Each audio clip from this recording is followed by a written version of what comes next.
Intro take 6. Welcome to episode 25, question mark. It might be 23 of podcast. We are talking with Michela about Maria and the doll. Depending on how much that was recorded before this ends up in the podcast. We possibly already introduced the subject. Thank you, Richard. My pleasure.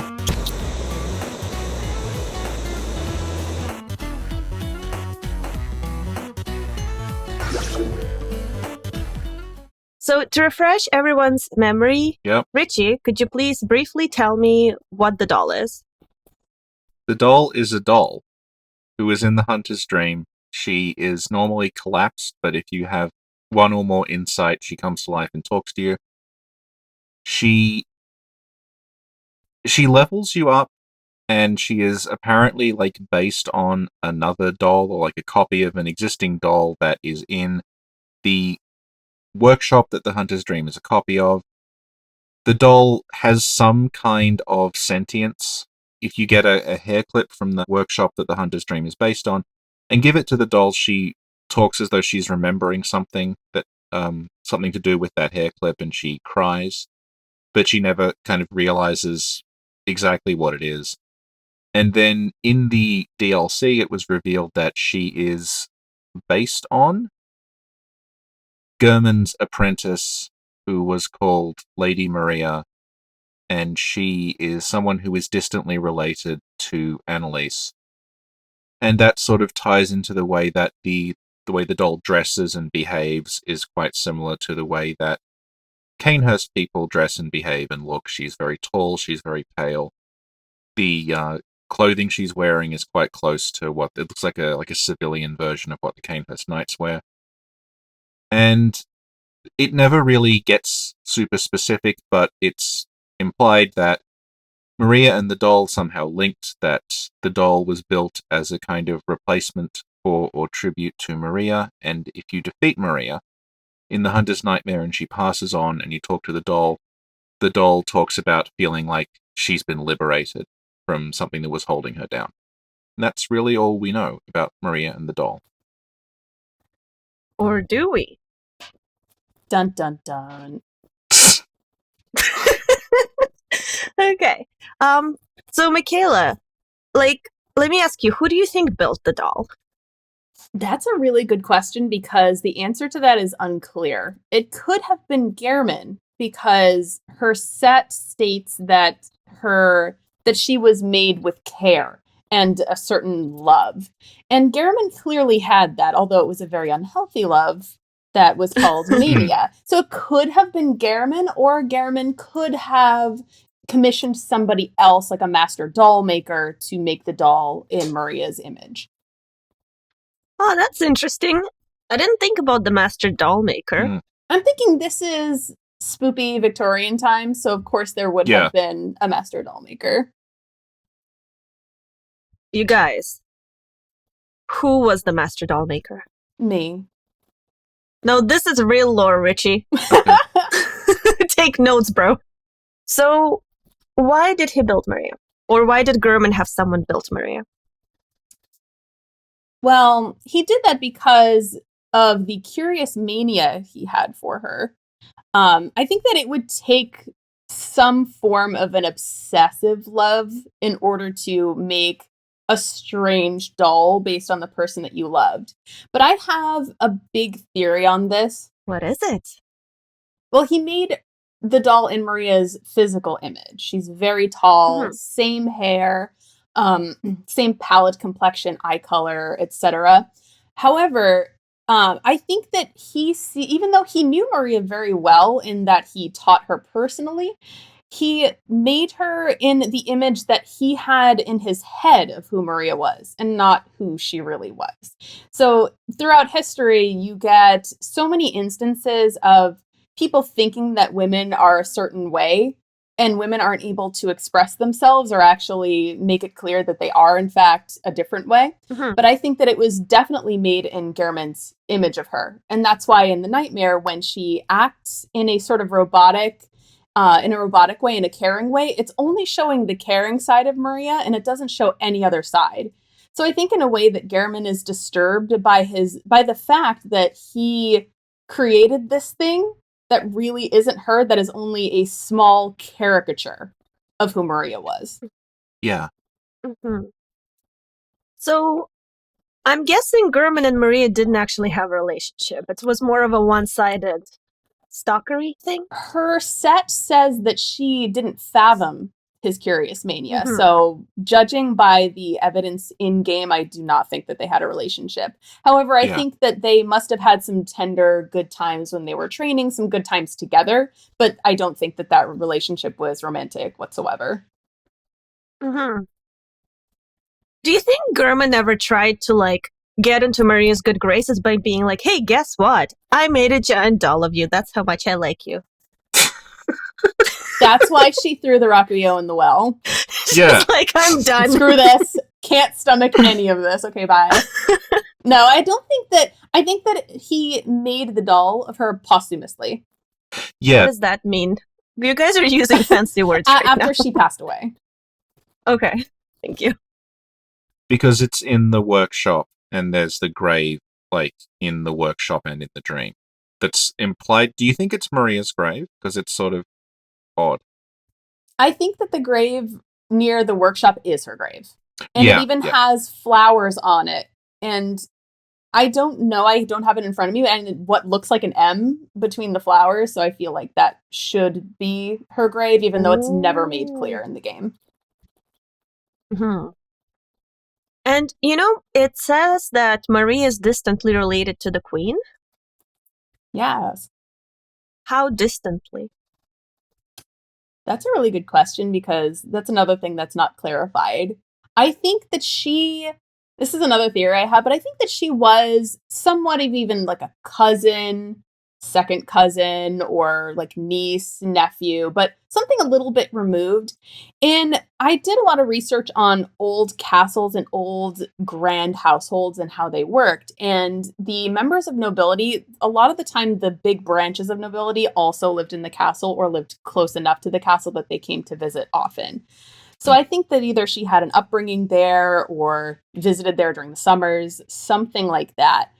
I think she was distant enough to be able to reject the blood arts without any issue. However, she had to have had enough contact with Canehurst for them to make a full adult set of clothing for her as a grown woman. And in fact, that clothing would have been worn, maybe after a couple of hunts. So they may have even had to refashion or fashion multiple pairs. So I think that she did maintain somewhat of a relationship with Canehurst, at least up to adulthood.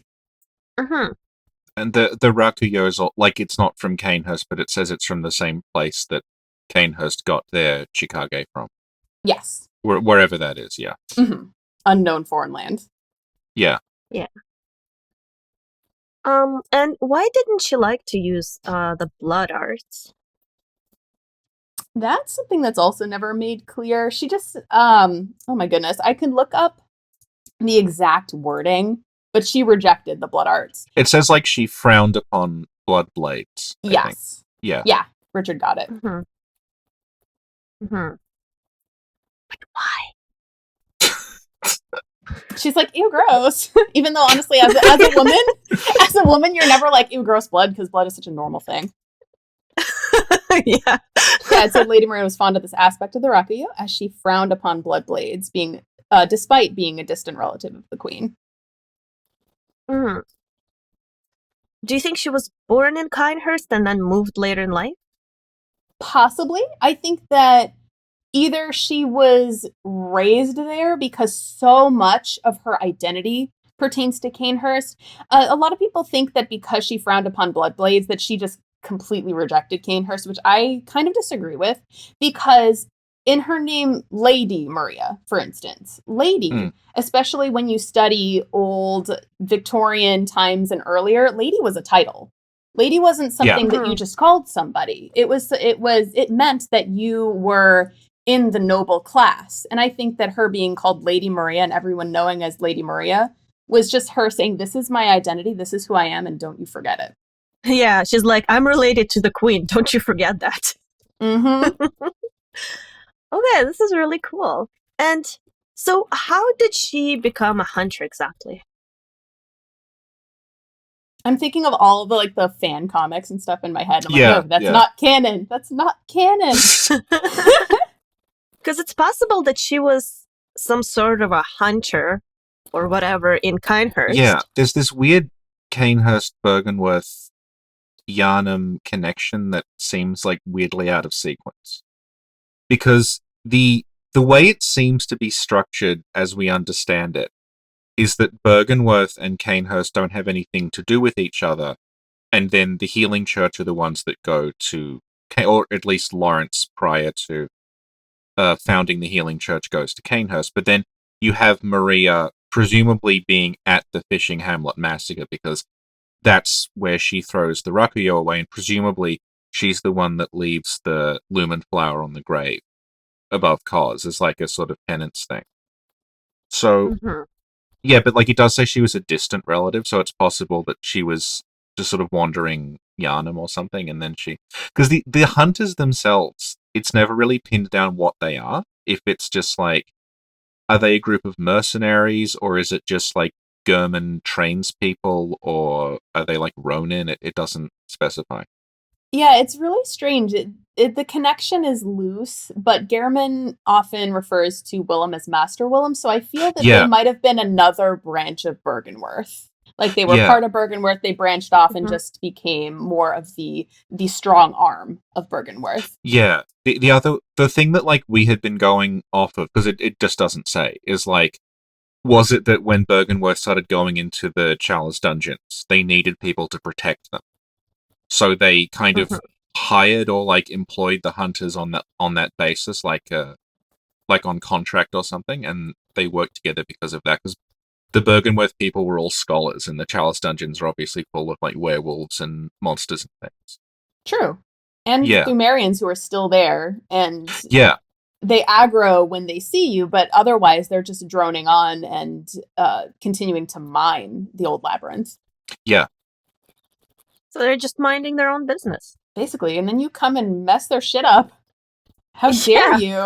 Yes. No wonder Yarnum is angry at us. Yeah. Yeah.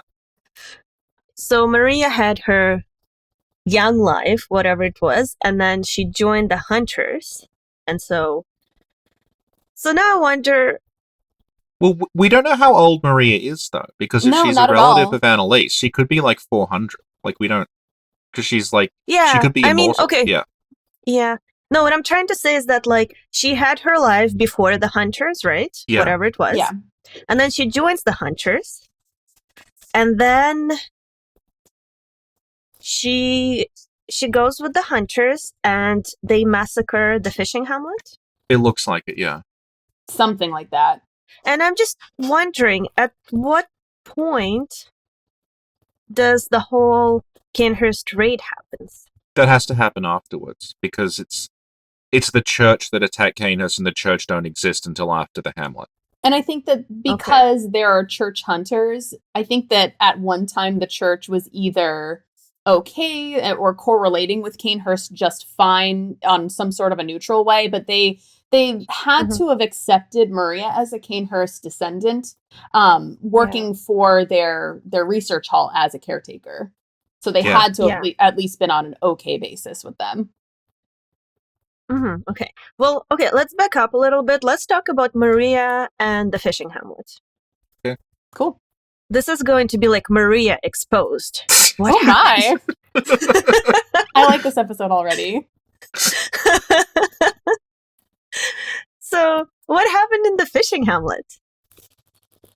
What, with Maria specifically, or just the whole thing? Like the whole situation.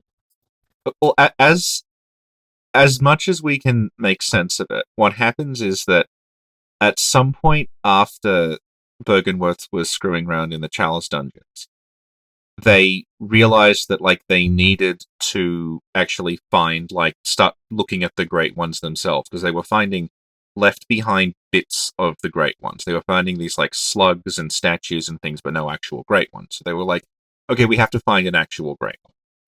And it's not clear exactly how, but they find out about this fishing hamlet where it looks like the people there like worshipped Kos as like their guardian deity, and Kos was out in the ocean.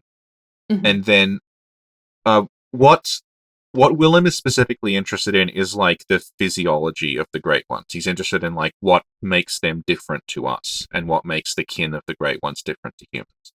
So they go there and firstly they kill the people there to look inside their skulls to see if their brains are developing differently to a normal human brain. And they also kill Kos and they gut her and they pull the orphan out. And that ends up being like the big prize because, we finally have they know it. I think they seem to know at this point that finding the cord that connects the mother and the child together is going to be necessary in Willem's research. So the big prize from the hamlet is the cord, which is ripped out of the orphan. It's one of the things that's actually come up recently is that throughout the fishing hamlet, there's this like chanting in the background, or it's like implied that there's all these. It sounds like just groups of women. They're called the Baneful Chanters in these houses, and they're chanting, and the chant is placing a curse on everyone. And it is audible in English, but it's all layered and you can't hear it properly in game. But what's happened is that now that we're able to crack the game open, we're able to get all those lines separately, so we can finally hear like actually what they're saying. So the key thing they say, which we knew already because it was one of the few lines you could hear properly, is they say, "Mother is dead, her baby is taken." So that's Bergenworth and the hunters killing Kos, and then what happens is they take the orphan back to Bergenworth.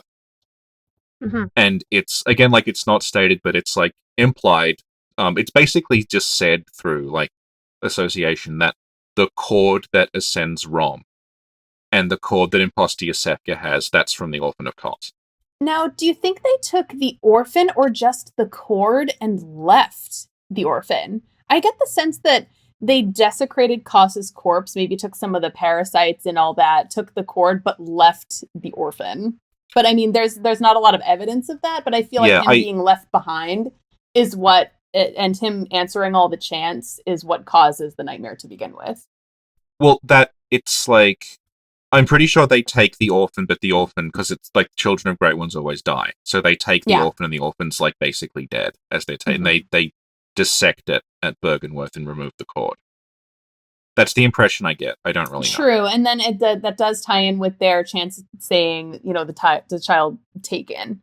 Yeah, taken. Yeah, and the other thing that they say that we didn't know before is they say something like, "Kos we beckoned, now Kos is no more, so forgive us." The idea being that like it looks like maybe Bergenworth actually tricked them or lied to them and said like, "We need you to beckon your god to us," rather than Bergenworth just showing up and massacring them to begin with. Possibly. Huh. Yeah, that's a really good theory. That's solid. They're saying like, forgive us because we beckoned you and now you're gone. Oh, that's awesome. I didn't know about that bit of the cut content. We didn't. No one knew about it because it's inaudible, but we've only just got it. That's awesome. Yeah, I was still on Curse the Fiends, their children too. So I'm like, that's like the basis of my That's like all we had. Yeah. Yeah. So yeah, it looks like Maria is involved in that because when you go to it's confusing because the hamlet you go to is like a weird nightmare memory hamlet. Yes. So you find in the well, you find Maria's Rapio. And it says on the description that like, she couldn't stomach its presence, so she cast it into the well. And you also find there's 2 winter lanterns by there that are based on the doll, who is based on Maria. Yeah. And then you find there's like a cliff where you can see Kos's body. And then on that cliff, like facing the body, there is a tombstone with a lumen flower on it. So it looks like because Maria's overseeing the Lumen Flower Gardens, that she went back there and she was aware of what she'd done. And that was sort of her attempt at penance, is that she leaves this flower on Koz's grave. Definitely. And, I think that she was somehow either involved directly or she witnessed the treachery there. So it could have been one of the two. I think that there were more people than just, say, Gehrman and Maria. Gehrman's pretty much confirmed because of the trailer, him walking through the fishing hamlet. And her because of her intense sense of guilt for what happened. But because the Baneful Chanter says Bergenworth specifically, I think that it was a group of hunters sent from Bergenworth, not just those two. Yeah, and it's the curse is placed upon everyone associated with Bergenworth and the hunters, so that carries on to Yharnam itself. Absolutely. Everyone who is in contact with this thing is cursed by it. I even think that Lawrence and Ludwig are involved, just because they're such big bosses of the old hunters. I was talking to my friend Michael, who I often stream with, about this, and I was racking my brain wondering why Maria seemed to be the only one who felt genuine guilt for this. And then, of course, Gehrman can't sleep at night, but I don't think that would have bothered him. But he said, if Lawrence and Ludwig were involved, maybe they don't feel guilt, but at the same time, they're living with the consequences. Their consciousness being stuck in the nightmare, not as their human selves, as Lawrence wants to be back to, but rather as monsters. Yeah. Well, Gehrman can't sleep, and it's implied that it's like the orphan is actually tormenting him in his sleep. Yes. Because when you meet the orphan, there's that crying, and it's a recording of Gehrman's crying. And then once you defeat the orphan, if you go... It's weird because, in order to do this, you have to trigger the DLC earlier than most people do it, because the doll's dialogue sort of overrides it. But if you defeat the orphan, go back and talk to the doll, as long as it's not progressed too far, she specifically says, Gehrman is finally sleeping soundly for the first time. So, you mentioned the Winter Lanterns. What are they? Dead silence. I said, what the F are the Winter Lanterns? I need to know. Right, the confusing thing, right, is that the Winter Lanterns are based on the doll. They're not based on Maria. Right. Yeah, I don't know how that came about unless, say, Mikolash had some kind of contact with the Hunter's Workshop, saw the doll, and it became ingrained in his consciousness, perhaps. Because he is the host of his own nightmare, but at the same time he beckons to Kos, which means that he was aware of the fishing hamlet and aware of Kos. Mikolash is probably there. Yeah. Yeah. I believe it. Yeah. Mikolash exposed. No, thank you. He has nothing but a cage on his head and a smile.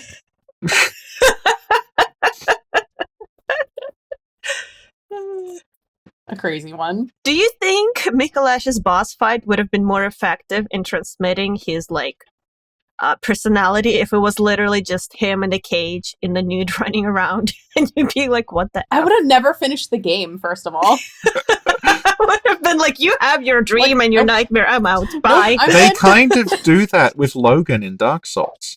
Oh yeah, you're right. Because when he goes crazy in Seath's Archives, he's running around in his underwear with the giant hat on. Yes, but that's funny. Logan doesn't want to be seen. That's why he wears the big hat. He doesn't want people to see his face and know his identity. But at the same time, he's ironically stripped down. But at the same time, you still can't quite see his face. But he's still quite exposed. Do you think we just found a connection between Logan and Mikolash? Just like there's a connection between Ludwig killing Maria. Oh, burn. I think Logan and Mikolash are supposed to be the same kind of character type, almost. With a big hat and... Yeah, they're both people who go crazy in ideas. libraries. They have giant hats. Can definitely relate. Yeah. Yeah. Michela, do you know that all hats look good on me because I have a flat head? Oh my god, that's amazing. You should try on every hat and then take selfies every time. Start your own Instagram. I should. Sinclair Hats. We'll do it in a podcast format. Okay. I will just describe the hats, Oh my god. You just you describe the feeling on the fingers. Oh man, that would be a strange podcast. I regret it. Abort. This is the thing. Every time you suggest a podcast to her as a joke, it ends up being made. Because I've just spent the last 2 days editing one that came out of something I said about her boyfriend liking anime.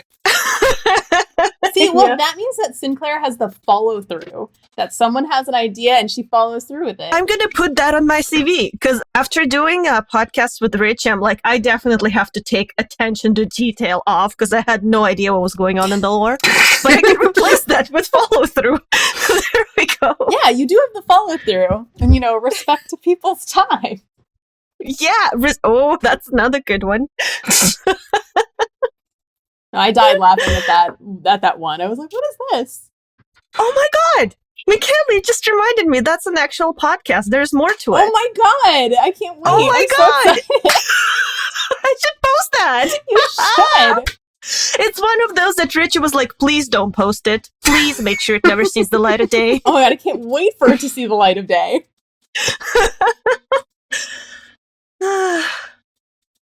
Okay, so Winter Lanterns, what are they? How do they work? How do they work?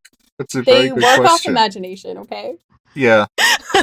Which is basically exactly how they work. I think they work off of consciousness the way that everything in the nightmares work off of consciousness. Yeah. Mm-hmm. When they ran up to you, they give you a hug. So do you think them killing you is unintentional? It's just I'm sorry, I have a giant frenzy brain. I just want to hug you. I think firstly, I don't think this is intentional. I think they had the Winter Lanterns are a relic of some deleted concept. But I think the way that you can make sense of them is to say that it's a combination of all the things Maria feels bad about. So it's the doll, firstly. It's the giant swollen heads from the research hall in the form of the huge brain. And it's the greed for blood because she frowns upon blood arts. Oh. I even think culturally, when you listen to Maria, I mean, Annalise has a British accent, but Maria has a clear Slavic type of accent. Yeah. When you look at Slavic fashion for young women, they often wear big flowered headdresses that are round. And that's what reminds me of the head of the Winter Lanterns, with these big Ukrainian flower headdresses for young women, but just a super nightmare version of it. Fun fact, that's exactly what Richie and I wear every podcast. It's true. It helps the voice echo. But yeah, I was saying that the Winter Lantern itself, it's named after a flower because its head looks like a flower. That's all. What flower looks like that, Richie? A Winter Lantern is a kind of flower. No, what flower looks like a brain? No, the Winter Lantern itself, when it's dry, it looks it's this lattice sort of effect. It does look a bit like the Winter Lantern's head. Well, I will Google that right now. I'm doing that right now as well. Okay, yeah. It's HOZUKI. Kozuki. It's a flower. I googled Winter Lantern and I'm getting a whole lot of Bloodborne images. Yeah. Oh my god! Is that a Winter Lantern? I can't see. I'm pointing at it. Oh, that one. Yeah, it is. I just Wait, you guys, is this a Winter Lantern? Yeah. Yeah, they dry out, and the lattice is more overt when it dries out. Wait.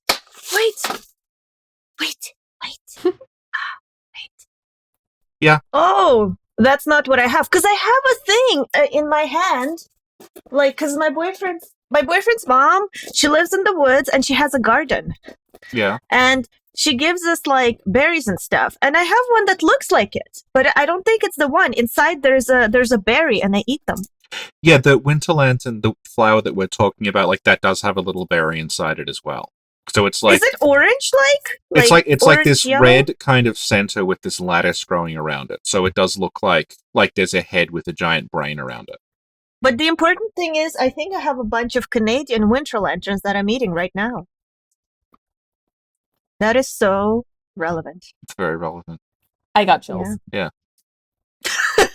It's making me question everything. So I guess we covered the Winter Lanterns. Did we? Yes. I don't know. Did we? I'm going to say yeah, because we Well, talked about yeah. it being things Maria fears, and we talked The about weird the thing is headgear. that you find them in Mensis as well. And I don't know how you reconcile that with Maria. That's why I think that Mikolash must have seen the doll. Yeah. Because he's the host of the nightmare, and I think that he, in essence, created it by him and Mensis making contact with the brain, their brains being stillbirth, but I think that his consciousness, he appealed to the god was sympathetic and answered. Bingo bango, you got a nightmare with dolls. And he's got his own dolls. In the boss fight, he's got those, like, marionettes. Yeah, and birds with dog heads and dogs with bird heads. Yeah. Richie, you mentioned that the doll might represent, like, the things Maria fears. But what if the doll is actually Mikolash's trauma? Because what if one day German is like, hey, Mikolash, come here, I got something to show you. It's really cool. So German shows him like this life-size version of Maria dressed in like completely different clothes. And then Mikolash is like, what? And gets completely traumatized. That's what causes the stillbirth of his brain. Yeah. Yeah. Oh, man. I think we solved it. Good. Finally. We got it. It's done. Yeah. Put that in the books. Move over, Miyazaki. We got this. And he's just laughing all the way to the bank. He's like, I didn't intend any of this. Yeah. That's like my secret fear as like a lore person. I'm like, he just like I was taking an evening walk and I was talking about Bloodborne with one of my friends who he loves lore, but he hasn't played Bloodborne at all. So he has some of the know-how, but none of the experience. So I was like screaming during a nature walk with other people walking around. I'm like, what if Miyazaki never intended any of these connections to be made? And what if we're just thinking of all these things? And he's just laughing with his dollars in his hand. And he goes, calm down. Yeah. I think that's reality. Yeah, existential crisis, Michela. I know, God. But I know the only true connection we can all agree on is the horsefish. Yeah. Yeah. The horsefish. Horsefish? The horsefish is a rune that only Sinclair knows about. Ah, Yeah. okay. You have to make contact with her perfectly flat head for a certain amount of time. It's like you make contact with my flat head and I give you snacks. Put it on a hat. Okay. So the fishing Hamlet thing happens, and Maria's like, I don't know how I feel about that whole situation. And around that time is when Lawrence and Willem sort of have a falling out, and Lawrence leaves. Yes? No? Yeah. Maybe? Yeah, that seems to be it. Something like that. Well, And so... I think, yeah, it has to come in that order, I think, because, Oh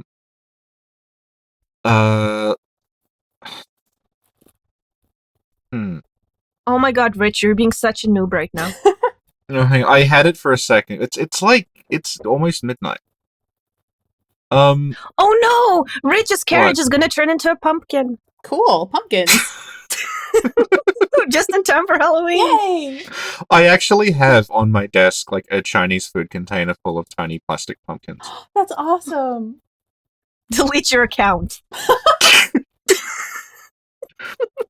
So basically, after the fishing Hamlet thing and blah, blah, blah, blah, blah, at some point, Lawrence goes to Willem, I'm gonna do my own thing. Bye. Yeah. Yeah, it makes sense because Lawrence was he the first church hunter or was that Ludwig? The way it's set up is like Lawrence takes German to Yharnam, like moves German's hunters to Yharnam. Mm-hmm. And I think the implication is maybe German came from Yharnam because that's where the workshop is, but whatever.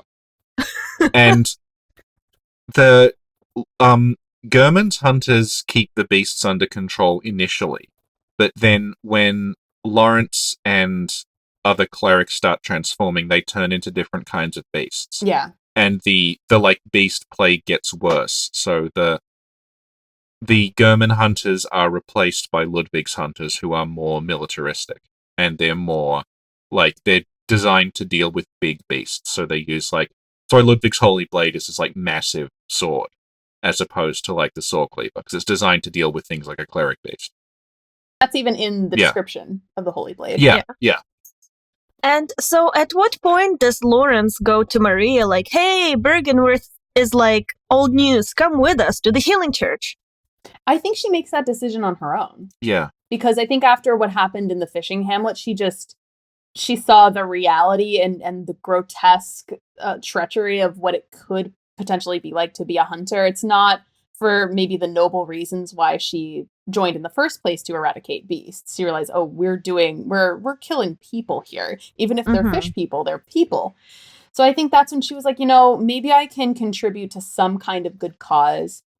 And I think the research hall was something that had been established before she made it. And I don't think that she was doing any of the research because there's no evidence of that. I think that she was definitely there as a caretaker and as somebody to soothe the both physical and mental pain of the patients. She's similar to Jura in a lot of ways. Yeah. But she doesn't fuck you up with a Gatling gun. She fucks you up in other ways. Great ways. Beautiful ways. Just fuck me up.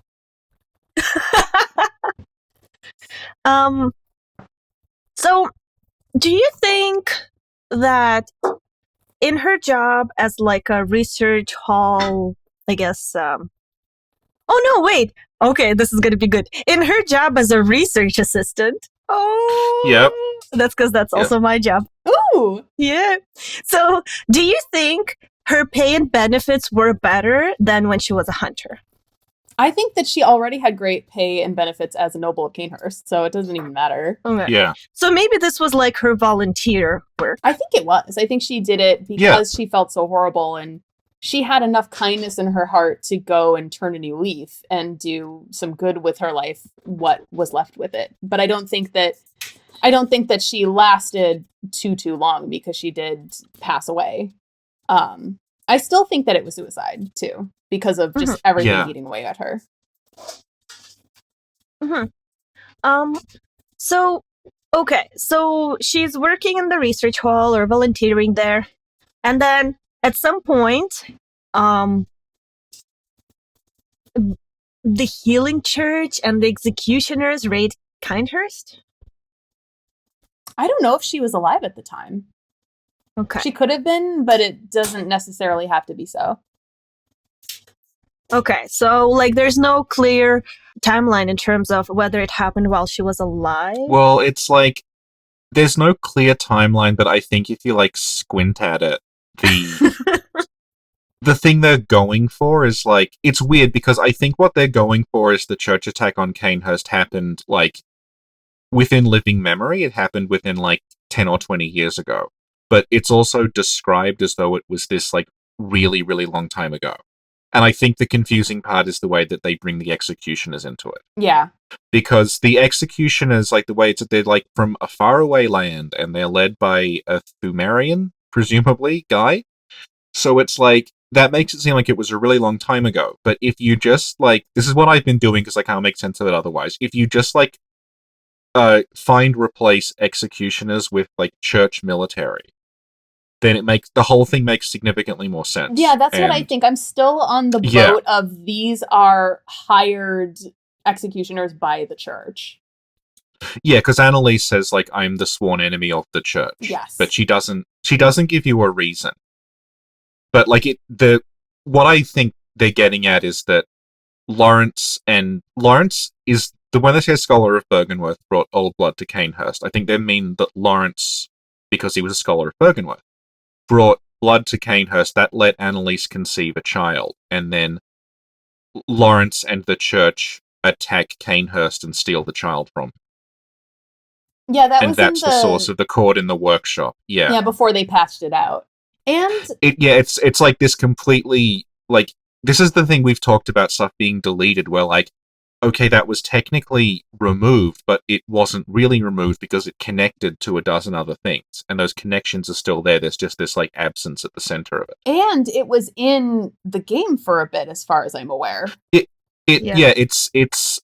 was in the game if you install like the original release from disk and then don't patch it. Because it had a day one patch is the thing. Mm-hmm. So the only way you would have seen it is if you played the game without the patch. So if you had installed offline, yeah. I consider that canon then because it was cut after release. So they had some intention of putting it in, and then for one reason or another, they removed it. Yeah, I think, yeah. And I wanted to mention with Canehurst too, I think that it's pretty obvious when she says, I'm the enemy of the church. Before I came to Canehurst, I knew about it, and I was so excited to get there because it has all the, the Bram Stoker feelings of my life. Yeah. But I got this impression, and I will never forget my first gut feeling as soon as I walked into the door. And I was thinking that it was this grand, dark castle, which it is, of course, but the overwhelming sensation that comes upon you when you enter is the weeping of these women. So it's obvious that this was not an attack that they were prepared for. This was a tragedy. And if you walk in the walls, look at the rooms, they had their table set for dinner. So this is not something. Yeah, they were having dinner. Yeah. This is not expected. And it was a tragedy. Yeah. So when you go to Annalise and she says, I'm the enemy of the church, with or without the cord, there's a good reason for that. Yeah, and you can see that like the weeping women, they're all bound and blindfolded. And some of them they're holding their severed head in their hands, so it looks a lot like they were executed. It wasn't just like they came in and killed everyone, they would have actually like lined them up and guillotined them. Yeah, that's what makes me really sick about the whole sack of Canehurst. Just the fact that there are definitely corpses of knights who seem to put up a fight, but there are more of the ghosts and the presences of these women who had their throats slit throughout the castle. So that's the tragedy of Canehurst. I'm still surprised that Annalise doesn't mention the executioners. She's like, I'm the sworn enemy of the church. Yeah, I agree with that. But executioners killed your entire people. She's like, who? Maybe it's like Lord Voldemort, like those who may not be named. Just don't mention them. Yeah, exactly. She's like, I'm not even going to acknowledge them. Fuck those guys. I don't know her. Annalise is throwing shade. Yeah, exactly. She's like, I don't know her. Those executioners. Don't know who's sitting right outside my office right now. Don't know her.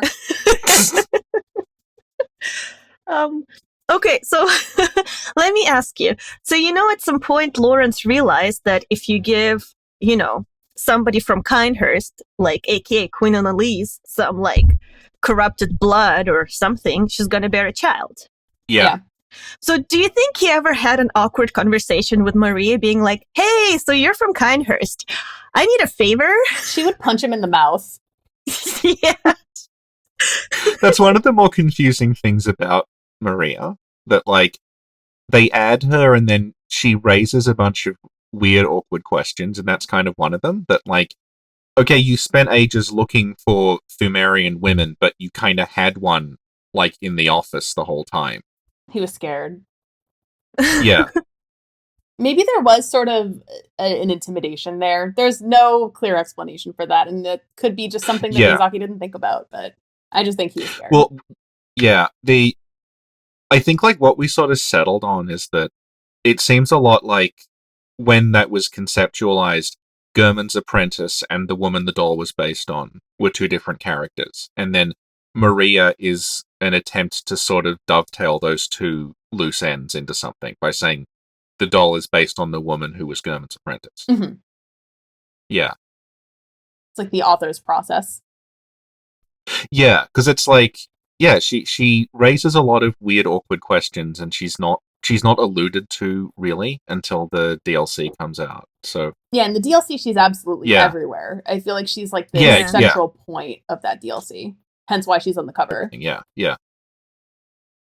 So when we encounter Maria for the first time, we find her like in a chair, and she appears to be dead. Having been killed by Ludwig, yes. Clearly. And Ludwig standing in the corner of the room being like, hey. No, we killed Ludwig on the way up there because he was escaping. Yeah, that giant hulking mass got through the living failures and got squeezed into that small door somehow. 2 heads and all. He was like, he called his friend Yorm, and he was like, Yorm, how did you squeeze into your door? Oh, I need to pause this and just say, Richard, your description of Yorm as like a weird Miyazaki fan fiction was like the light of my life, and it was so hilarious. Oh, yeah. Thank you. You're welcome. No, Yeah, that it was was like, so funny the way you put it. oh, I was God. like, I've been Yeah. trying to figure this out for ages. I'm like, I'm trying to make sense of it all, and you're just like, it doesn't make sense. So I'm like, okay, thank God, I'm okay. And all the cut content has vindicated me. Yeah. So to all the haters that gave Rich a crap, he To was everyone right who all said along. Pontiff Sullivan was a brilliant character they planned from the beginning, he wasn't. There was We no inve- plan. They're like, we need someone to invented him, tie like- this all in. Let's Yeah, create him. we need... None of this fits together, just invent some guy, we've got like a month. I mean, at So the it's same like, time, okay. that's still valid, and I feel like any author would go through that same process. They're Yeah, like, how does exactly. this make Yeah, sense? yeah. It Let's invent happens all something. the time. Absolutely. Yeah, for sure. It happens all the time, but it's like it does happen. It's not like, oh, everything was planned out and everything went exactly as planned from the beginning. Like, no. That was like me in that frenzied phone call in a nature walk, being like, what if they didn't plan any of this?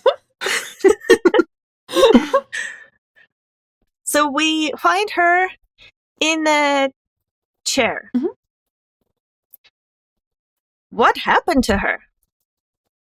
I think that Simon wasn't able to get to her personally. Like, for example, the whole mechanic with Ludwig. Like, he stokes your imagination. Says, oh, you interested in nightmares? And you're like, oh yeah, I'm interested in nightmares. And he's like, well, then, you don't want to go any further now, do you? And you're like, I'll show you. So I think that's him encouraging you to go forward in ways that he might not have been able to. So I think that that part was cut for a reason.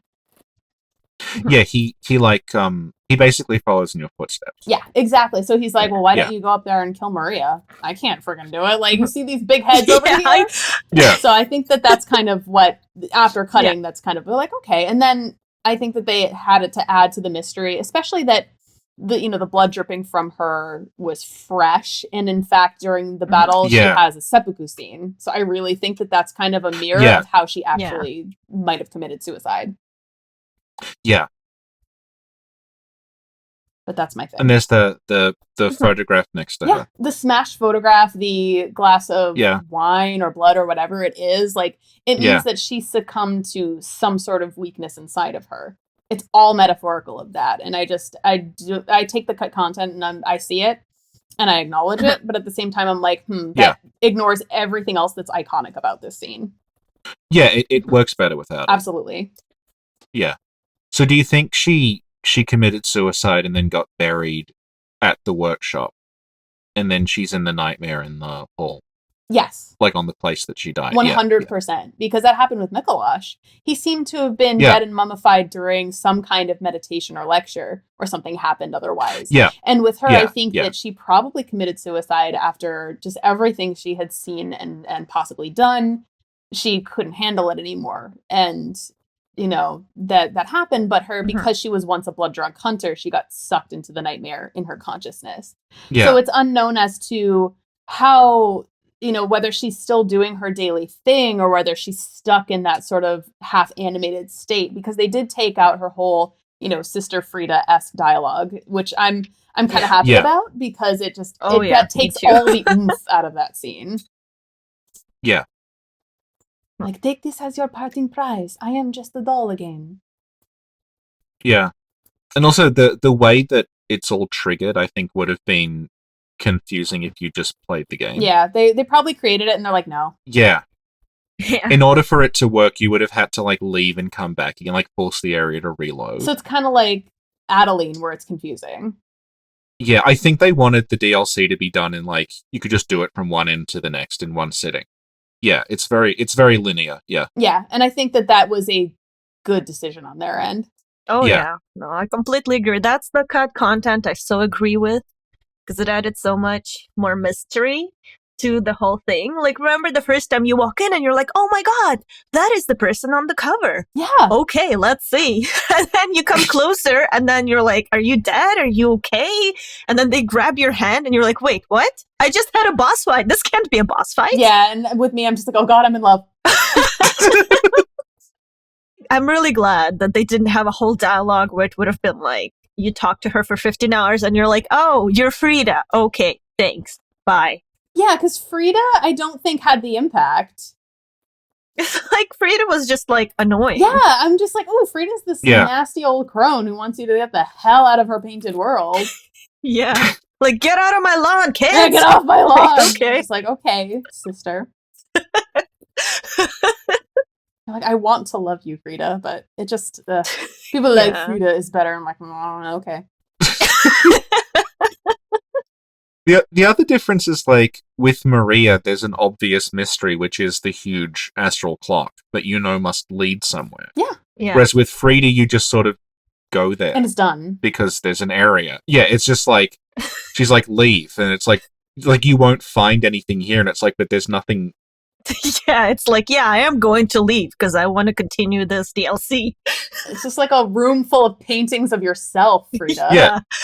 If you bother a bunch of crow people, and then you can just like find a lever that makes a statue turn around. Yeah. And then the reveal is that there's a giant flagellating Shrek crow. Okay, so Maria killed herself because she felt like guilt over what has been done. I guess to the people of the fishing hamlet type deal. That's what I believe. Yeah. Yeah, definitely, yeah. Mhm. And I guess and the orphan and everything. Yeah. And the orphan, Yeah. yeah. The orphan may have been tormenting her as well. Oh, that's a good point. Yeah. True. Yeah. Do you want to talk about the way that she's connected to the doll? Yeah. All That's right. supposed to be what the podcast is about. Richard, stop sabotaging our topic and let's talk about the way Maria is connected to the doll. Oh, am I supposed to talk now? I think we went over at the beginning where Gehrman fashioned her, like after she had passed. I think that Gehrman, being, having that curious mania, which really, to me, inside of my head, translates as an extreme and unhealthy love for her. Yeah, Yeah. it's not good. It broke Yeah. him so badly that he needed her in any possible way in his life. So he fashioned a doll based on what he thought of as Maria's characteristics. Mm-hmm. Yeah. So that's the long and short of it. But what I was specifically mean, though, is like when you defeat Maria, the doll reacts to it and she's like, something has been lifted off me. Yeah, that's pretty Yeah. interesting. I don't know if there was some sort of arcane enchantment going on there, or if he may have cut a lock of her hair and like sewed it inside, like something like that. But there is some form of Yeah. her consciousness within the doll of the dream. And it's almost kind of a happy ending because it's like a piece of Maria survives without the horrible guilt. Yes. I actually Yeah. think that's really beautiful. Yeah. She feels that the heavy shackles have been lifted, and that's just so metaphorical in so many ways. Yeah. Mm-hmm. I liked it until Richard ruined it for me. When did I ruin it? Because you were like, okay, yeah, the heavy shackles are lifted, but then the doll acts the same exact way as she did before. Because she's still herself. She's still a caricature of Maria. Yeah. And also, it's like she's got like that's the end of the game. Well, Like I she might behave differently later on. Miyazaki was like, let me just take this to the bank, I'm done.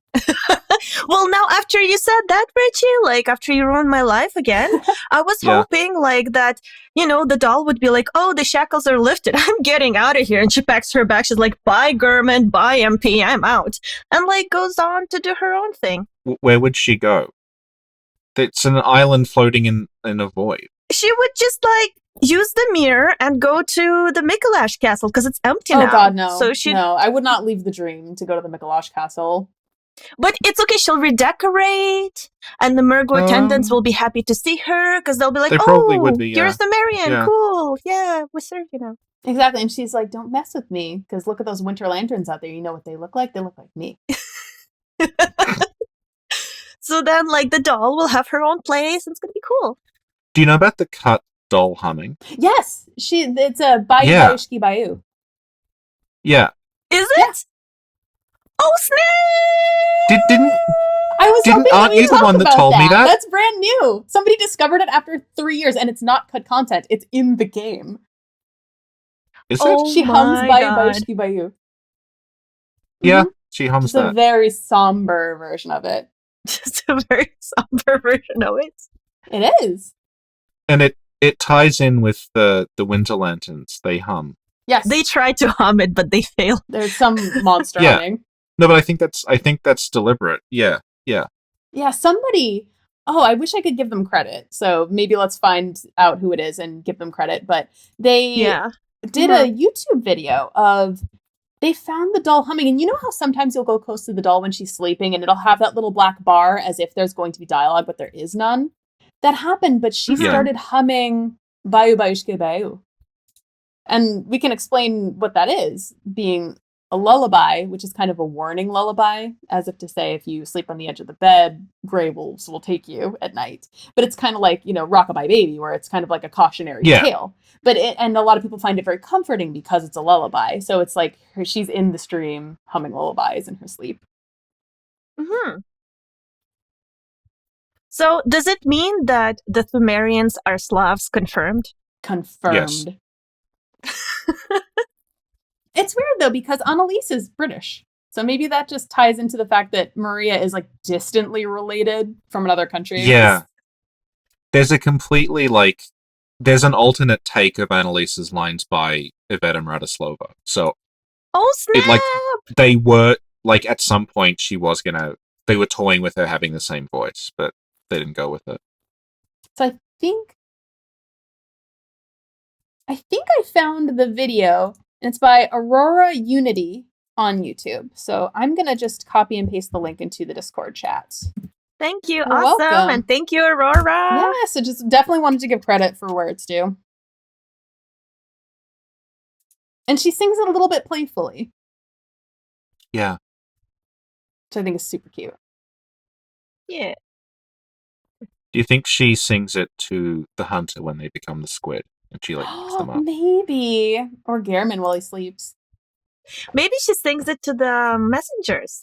That'd be so cute. She probably does, yeah. Because, the doll was such a mystery to me while playing, and I thought until the bitter end that she had some sort of maniacal plans for you. But then it was the moment where I came upon her praying and saying, protect the hunter, ensure that she is safe, etc. I was like, wait a second, this doll is actually completely pure, which is a surprise because every other character in Bloodborne is not. But just hearing her being purely good and just thinking about our safety and our eventual freedom from the dream just made me think about how purely good this character is. And that's why I think that that's a part of Maria is this kind person. I think that she's also very fearsome. It's just like how a mama bear would commit any violence to protect those who she loves.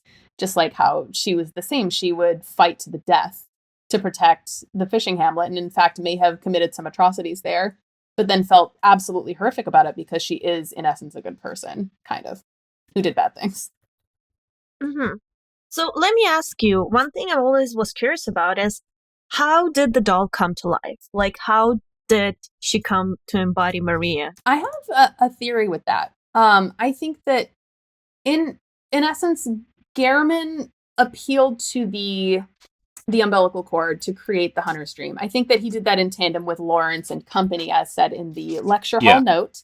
So all of them were there, but I feel like Gehrman took it for the team in a way and said, and agreed with Lawrence as is confirmed by the cut content that he would enter this dream. But eventually things went wrong. He wanted to leave eventually, but obviously Lawrence never came back for him. But I think that he was the old hunter who had not much to lose anymore. He already lost the thing he loved the most. So I think that he was the one, they had him appeal specifically to the moon presence to create this dream for him. This is his consciousness and his memory. So the fact is that he had this doll who is inanimate in real life, but his consciousness and his vision of what he thought Maria was in his, maniacal head came to life within the dream. And that's when he had the realization that this isn't Maria. This is something else. But how long do you think he's been in the dream with the doll? How many years has it been? A long time. So I'm thinking, what if at first like he was so happy and it was like the honeymoon period. But if he's been in the dream for like 40 years with the same person, I mean, 40 years of marriage takes a toll on True, you. you know. Yeah, maybe this is just the normal progression of a healthy relationship where you just like ignore each other after a few hundred years, you know? She snores and sings Slavic melodies in their sleep. I can't do this anymore. I'm done. Yeah. Except there's nowhere to go. So they divided the dream. He's like, you stay on your side, I stay on my side. We're good. I'm going to be in the gardens over here. You watch over the hunters. I don't care what you do. It's all good. We have an agreement here. And she's like, okay.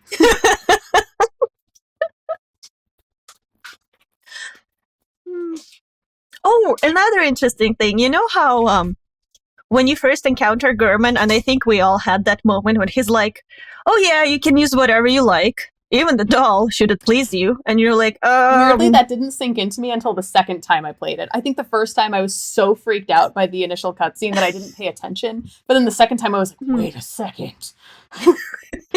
What do you mean by this? Yeah. So what do you think he means by that? I think it's more like, I think we think that it's one thing, but I think that in essence what it is that he just wants nothing to do with her at this point. He's like, you can use even that thing. Yeah. Should it please you? And also the way that, like, she's this weird arcane thing. That it reminds me of, like, when we were talking about Demon Souls, that the game makes you go through, like, 3 different yes-no confirmation prompts before you can level up. Mm-hmm. As just a way of underlining, like, what you're doing's not natural. Like, this is not a normal thing. You are, like, tapping into something you maybe shouldn't. So, again, I think this is something that we forget if we've played it enough, but what he's going to do is, because the doll appearing is based on insight, likely the first time you go there and he says, like, you can use the doll won't do anything. Mm-hmm. Yeah. It'll just sit there, and you won't actually be able to use the doll until after, probably, like, you've encountered the cleric piece. Yeah. Or either that or popped a madman's knowledge. Yeah. Yeah, but I suspect, like, most people who played it the first time didn't do that. They didn't get her until after the cleric That piece. was me. So probably, maybe, like, an hour or so into the game. Which for me was After a week being into told, the game. yeah. Yeah, so, like, likely you're Embarrassment. going to be told, like, hey, you can use the doll if you want, and then not know what the doll does. And then suddenly she's alive. Yeah. He has no insight. Yeah. You guys, I just figured it out. Yeah. Okay. First of all, because I feel like I just kind of had this, like, I guess, you know, when you have this sort of image flash into your head, like, what if me and my boyfriend, like, he was Gurman and I was the doll and we were in charge of the dream? Well, like... You'd be more like Gehrman, though. And, like, you'd have him, like, be the doll. This is what I see in my head. Well, probably. You're very yeah, powerful. but the thing is... Well, I think that would be number 1. Number 2 is like, let's say a new hunter comes in, I'd be like, oh, love, pretend to be dead. Okay, until he gets on your inside, just don't move. Okay, and then the hunter comes to see me, I'm like, oh, hey, hunter, you can use the doll if that pleases you. And then after the hunter is gone, I'd be like, lol, I trolled another one. He was so freaked out. Certified canon. Because we don't know how they interact when we're not there, so maybe they just keep it super professional. You know? I think the implication is she wheels him around in the chair, but you never see it happen. Yeah. Because she does How that else in the does he get second around? Yeah. ending, where you get Yeah. hypnotized by the Yeah, lead she wheels presence. you. Yeah, you Yeah. get your leg cut off, yeah. So I think what happens is when we're not there, they're like super chill and they're fun and they troll the huntress a little bit. She pretends to be like unalive when you have no insight. He just tells you creepy things. And he has that book there, How to Pick Up Fair Maidens, but he doesn't really read it. It's just there to freak you out a little bit. Maria wrote it. Yeah. And then once we're gone, they're like, oh, phew, the hunter's gone. Finally. So they put on their regular clothes. They like play some dandy, just chill They out. put on their PJ pants. Yeah, and then, oh crap, the hunter's coming back quickly. So they like stuff their clothes somewhere. Put your makeup back on faster. Yeah, exactly. And then one time they got a little confused, so the doll sat in the wheelchair and German had her clothes on and they had to like pretend like this is normal. You just like forgot that ever. Like, let's forget this ever happened. Sometimes we play dress up. Hey, Sin, you know how you like predicting things? And you Yes. predict them by X? There is like art of the doll in the wheelchair. Are you kidding? Is there? No, they're serious. Yeah, it's like really, really brief in one of the trailers. You can see concept art of You're the doll right. in the It's wheelchair. on the wall. Yes. In one of the trailers. Yeah. Oh my god! So what I say actually makes sense. We now know what that picture Yeah. means. They're in their casual time. She's like, this is the gaming chair. It's very comfortable. I, Gehrman, endorse Oh. this chair. Now pay me 200 quid. Mhm.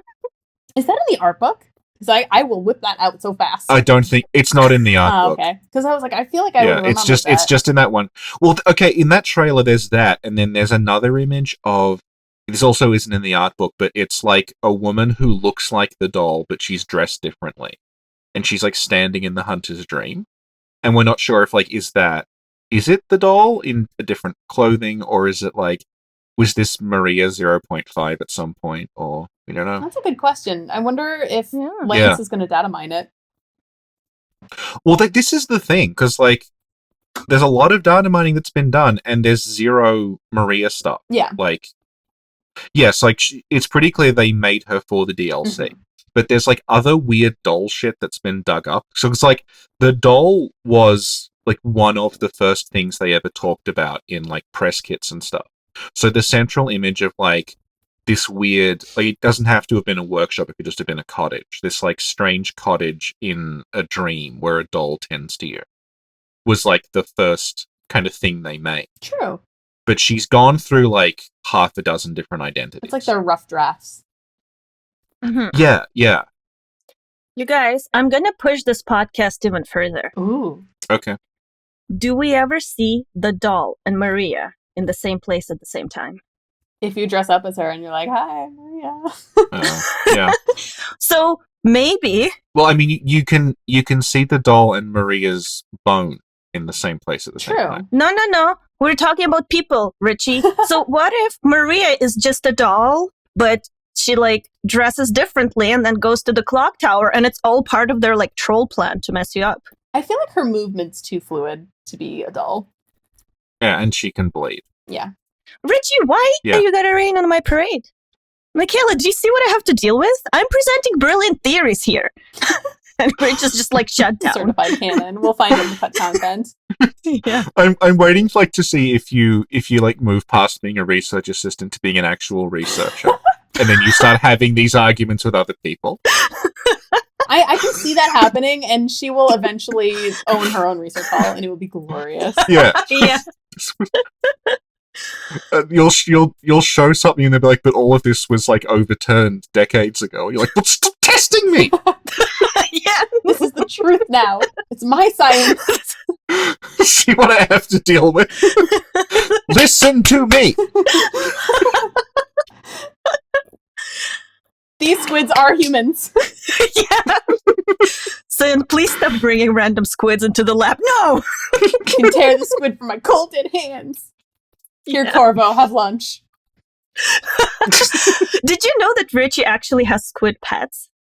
No, they have slug pets, not squid Yeah, same pets. thing. Oh, do you?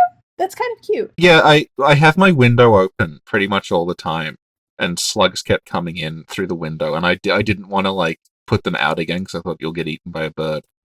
I made a little slug tank That's with some adorable. little grass and things in it, and I just put them in there. Yeah, I never thought they were. I grew up in Massachusetts, and I saw a lot of snails and slugs, and I just thought they were grotesque and awful. But then I moved Yeah. across country to a much warmer climate, so the snails are huge here.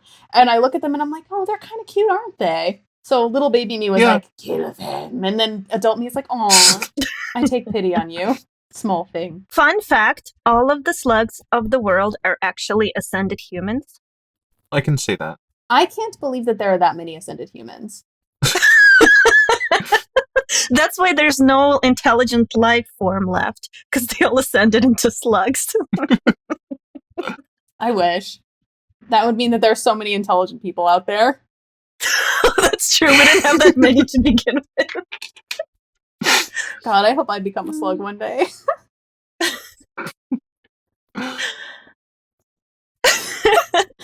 It's funny, when I started playing Bloodborne, I heard about the endings and I was like, no, you are not getting me to transform into one of those weird squiddy things. Nope, nope, nope. And at the end I was like, turn me into a slug. Oh, how times change, people. Yeah. Okay. I think did we cover everything? I think so. I'm going through my notes real quick, and we covered everything and more from what I wrote. Wow. Yeah. And we only had like 4 tangents. And it's not even 2 hours. This was like the best thing ever. Yeah. Yay. Yeah. Hey, it's like Michela kept us on track. Maybe because I think about that all the time and I have no one to talk to about it. I've a couple of people to talk to, but like I just feel like I need to share all the things. Okay, Richie, do the outro. That was episode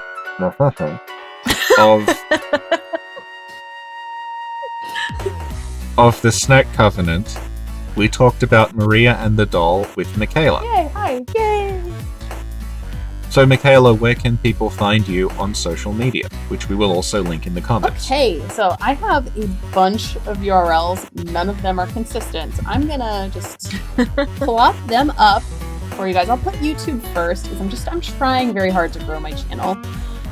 It's youtube.com/Michela, which is M like Mary, ICH, E like Edward, LA like Apple, MICHELA. Instagram is Michela DEE London, and my Twitter is Michela just the letter D London. That should be in text because I have a long name that's hard to pronounce. I'm so sorry, everybody. Awesome. Is your long name Maria?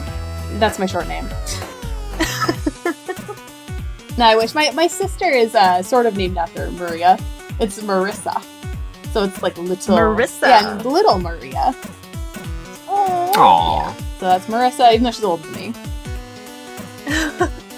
But now I envision that like chibi version of Maria walking around your house being like, hi. Yeah, she was super cute. Super cute. And I was always like, she's so pretty. Like little tiny chibi like loops me. I looked like the Loops cat with really curly hair. I'm like, Loops brother. And I'm like, oh, she's so pretty. Okay, so everyone check that out. Sub, like, whatever it is you kids do these days. And thank you in advance if you guys want to do that. I have some more videos and I'm coming out with some makeup tutorials just for Halloween as a special. Maria is included. Yay! Yeah, that'd be good, yeah. She's 2 videos, so yeah. And they're done, so they're coming. They're guaranteed. Unlike Richard's videos. Yeah. Or unlike my own videos where I'm just like, okay, I'm hoping to do this, but I'm not going to announce it because I feel like once I announce it, it won't happen and I'll fall through and I'll cry. Yeah. Yeah. So now I'm like, I'm done with 3 of the 5 that I've planned, so I'm hoping to follow through with the other 2. Mm-hmm. Awesome. Can't wait. Yay. Thank you guys for having me. This has been so much fun, and I really do appreciate your podcasts. Oh. They've kept me company, like through so many weird crafting and sewing times, and just made me laugh. So I like it a lot. Okay. Well, if you're up for it, we could do another one day. Ooh, that'd be fun. We could. Yeah, just let me know, and I'll hopefully be there as long as I'm not like doing a million and a half and a quarter things. No. Michela, podcast comes first. This means she's getting used to you.